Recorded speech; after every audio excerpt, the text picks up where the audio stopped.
दोस्तों नमस्कार। दोस्तों आज मैं पुनः गीता ज्ञान के एक नए अंक गीता ज्ञान 4 के लिए आपके सामने उपस्थित हुआ हूँ। अच्छा लग रहा है कि अब कुछ लोग इस वीडियो को देखने लगे हैं। वैसे अगर उपस्थिति शून्य भी हो तब भी मेरा भगवान से ये तो कमिटमेंट है कि मैं इस सीरीज को कंप्लीट करूँगा। जो लोग देख रहे हैं उनको साधुवाद, जो लोग नहीं भी देख रहे हैं उनके लिए मैं ये कहूँगा, कोई सुने न सुने है मुकद्दर उसका, अपना तो काम है आवाज़ लगाते रहना। वैसे ये वीडियो इंटरनेट पे रह जाने वाला है तो देर सवेर लोग इसे ज़रूर देखेंगे, ऐसा मुझे पूर्ण विश्वास है। पिछले अंक गीता ज्ञान 3 में हमने श्लोक संख्या 47 को समझा था, जिसमें भगवान ने कर्तव्य कर्म को अच्छे से समझाया था। आज हम अध्याय 2 के ही एक और श्लोक संख्या 49 को समझेंगे, जिसमें भगवान ने सकाम कर्म को निम्न स्तर का बताया है। श्लोक इस प्रकार है, दूरेण ह्यवरम कर्म बुद्धि योगा धनंजय, बुद्धौ शरणमन्विच्छ कृपणाः फलहेतवः। भगवान कहते हैं, इस समत्व बुद्धि कर्म से सकाम कर्म अत्यंत ही निम्न श्रेणी का है। इसलिए हे धनंजय, तू समबुद्धि में ही रक्षा का उपाय ढूंढ, अर्थात बुद्धि योग का ही रास्ता ग्रहण कर, क्योंकि फल का हेतु होने वाले अत्यंत ही दीन हैं। बुद्धि योग क्या है? जिसमें ममता, आसक्ति और कामना को परे रखकर समता में विवेक से कर्मों का निर्वहन किया जाता है, वही बुद्धि योग है। इसे कर्म योग भी कहते हैं। समता का अर्थ यह है कि जिसमें ममता न हो। ममता यानी कि मोह। मोह इंसान की बुद्धि को भ्रष्ट कर देता है। उदाहरण के लिए, अगर कोई न्यायाधीश का कोर्ट लगा हुआ है, उनका न्यायालय लगा हुआ है और उनके न्यायालय में उनका ही पुत्र अपराधी के रूप में प्रस्तुत किया जाता है, तो दो परिस्थितियां संभव हैं। एक तो वो समता दिखाते हुए उसको वही दंड दें जो एक सामान्य अपराधी को दिया जाता है, और दूसरा ये कि अगर उनके मन में मोह उत्पन्न हो गया तो फिर वो उसे कम से कम सजा देने का प्रयत्न करेंगे या उसे बरी करवाने का भी प्रयत्न कर सकते हैं।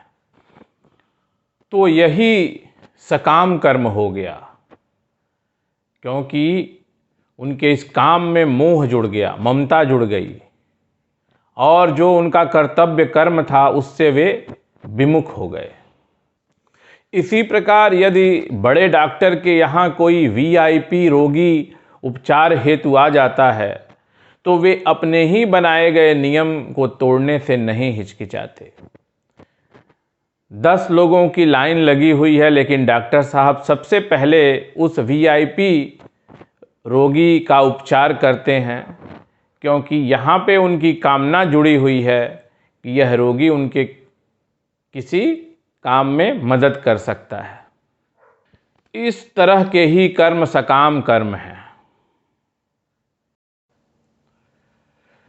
कर्म योग में व्यवसायत्मिका बुद्धि की प्रधानता होने के कारण इसको बुद्धि कहा गया है, और विवेकपूर्ण त्याग की प्रधानता होने के कारण इसको योग कहा गया है। तो योग क्या है? योग मतलब होता है जोड़। तो जो उद्यम आपको भगवान से जोड़ दे उसे ही योग कहते हैं। इसीलिए कर्मयोग ही बुद्धि योग है। गीता के अध्याय 2 के 39वें श्लोक से 49वें श्लोक तक बुद्धि योग का ही वर्णन किया गया है, यही कर्म योग है। इस श्लोक में भगवान ने कर्म योग समझाया। अब अगले 2 श्लोकों में भगवान कर्म योग के फल बताएंगे। तो अगला श्लोक गीता अध्याय 2 का 50वां श्लोक है। तो अब हम पढ़ेंगे गीता अध्याय 2 का 50वां श्लोक, जो इस प्रकार है। बुद्धि युक्तो जहादीह उभय सुकृत दुष्कृते तस्माद्योगाय उज्जस्व योगः कर्मस कौशलम। इसका अर्थ है, समबुद्धि युक्त पुरुष पुण्य और पाप दोनों इसी लोकों में त्याग देता है। इससे तू समत्व रूप योग में लग जा। यह समत्व रूप योग ही कर्मों में कुशलता है, अर्थात कर्म बंधन से छूटने का उपाय है।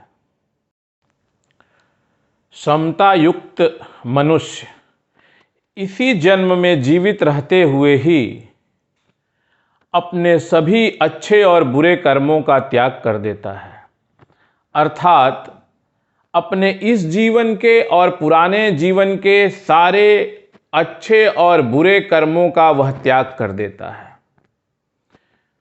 तो ईश्वर के लिए लेखा जोखा के लिए कोई कर्म बचता ही नहीं। तो फिर जन्म किस आधार पर हो?